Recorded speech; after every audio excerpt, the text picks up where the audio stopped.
দেখছেন রিপাবলিক বাংলার সঙ্গে আমি মীনাক্ষী।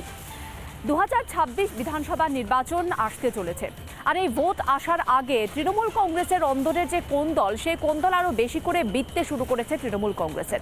মমতা বন্দ্যোপাধ্যায় তৃণমূল নেত্রী যখন এই 2026 বিধানসভা ভোটকে সামনে রেখে প্রথম বৈঠক করলেন, সেই বৈঠক থেকেই তিনি ভোটের ভবিষ্যৎ বুঝতে পেরে তিনি নির্দিষ্ট করে বললেন কোন্দল থামাও। তা আজ তিনি নতুন করে বলছেন না, এই কোন্দল থামানোর কথা তিনি দীর্ঘদিন ধরে বলে আসছেন, নির্দেশও দিচ্ছেন, কিন্তু সেটাই সার। সেই নির্দেশ পালনের ইচ্ছে আমরা দেখিনি তৃণমূল কংগ্রেসের অন্দরে।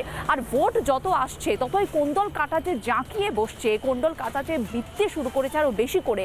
তা তৃণমূল নেত্রী মমতা বন্দ্যোপাধ্যায় যেমন বুঝতে পারছেন, তেমনই বুঝতে পারছেন কিন্তু ওই দলের অন্য নেতারাও। এবার সরাসরি আপনাদের দেখাবো এমন চিত্র যেখানে পঞ্চায়েত প্রধানের সঙ্গে পঞ্চায়েত সমিতির যিনি সভাপতি তার দ্বন্দ্ব, আর সেটারই এক্সক্লুসিভ রিপোর্ট। সভাপতি এলো, এসে মানে ওনার পছন্দ নয় যে বিডিও স্যারকে ডেকেছি, ওই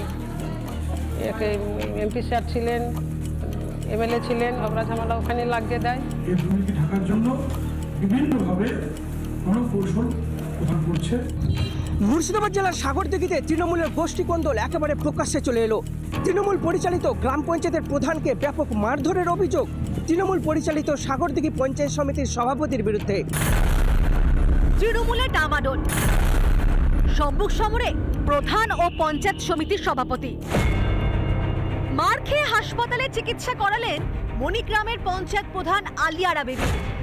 কেন মুর্শিদাবাদের সাগরদিঘিতে বিবাদে জড়ালেন তৃণমূলের দুই জনপ্রতিনিধি? আক্রান্ত প্রধানের দাবি, বাজেট পাশ করানো নিয়েই গোলমাল। 5 বার বাজেট পাশ করতে দেননি পঞ্চায়েত সমিতির সভাপতি। এবার সাংসদ, বিধায়ক ও বিডিওর উপস্থিতিতে পাস হয় বাজেট। নিজের পরিকল্পনা ভেস্তে যাওয়ায় মারধর করেন সভাপতি। ধাক্কা দিয়ে ফেলে দেওয়ার পরে আমাকে পারাম করে একটা চড়, তারপর আমাকে গায়ে হাত দিয়ে, টেবিলের পরে গায়ে হাত দিয়ে মারধর করেছে। এটা পুরোপুরি ভিত্তিহীন। আমার নামে কিভাবে ষড়যন্ত্র চালাচ্ছে সারা ব্লকে, এটা খুব দুঃখনীয়। নিজের দলের মহিলাকে যারা রিয়াদ করতে না পারে বা তাদের সঙ্গে ভালো সম্পর্ক করতে না পারে, ভালো ব্যবহার দেখাতে না পারে, তারা অন্য দলের বা অন্য কোনো মহিলাকে কি করে সম্মান দেখাবে? প্রায় 15 বছর ধরে ক্ষমতায় থাকা তৃণমূল বারবার রক্তাক্ত হয়েছে নিজেদেরই মধ্যে মারামারি করে। দলাদলি বন্ধ করতে সাবধান করেছেন মমতাও। যে ঝগড়াঝাটি করবেন তাকে আমি পার্টিতে স্থান দেব না। আমাদের যারা পঞ্চায়েতে আছেন, গ্রামে আছেন, জেলা পরিষদে আছেন, মিউনিসিপ্যালিটিতে আছেন,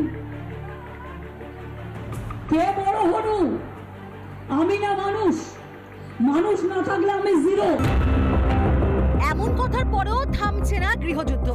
তাহলে কি নিচুতলা নিয়ন্ত্রণ নেই শীর্ষ নেতৃত্বে? বকরার ভাগাভাগির জন্যই কি তৃণমূলে খেয়েও খেই? মুর্শিদাবাদ থেকে সৌমিত্র দাসের রিপোর্ট, রিপাবলিক বাংলা। সিম কার্ড জালিয়াতি কাণ্ডে চাঞ্চল্যকর তথ্য পেল কলকাতা পুলিশ।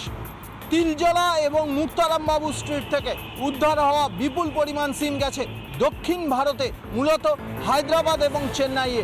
সেখানে সাইবার প্রতারকদের হাতে চলে গেছে এই সিমগুলি। গত বছরের ডিসেম্বর মাসে এই দক্ষিণ ভারতের যে সাইবার প্রতারক, সেই সাইবার প্রতারকদের দুজন ক্যারিয়ার তারা কলকাতায় এসেছিলেন। শিয়ালদা স্টেশনে এসে সেখান থেকে এই সিম কার্ডগুলি হ্যান্ডওভার করে নিয়ে গেছে।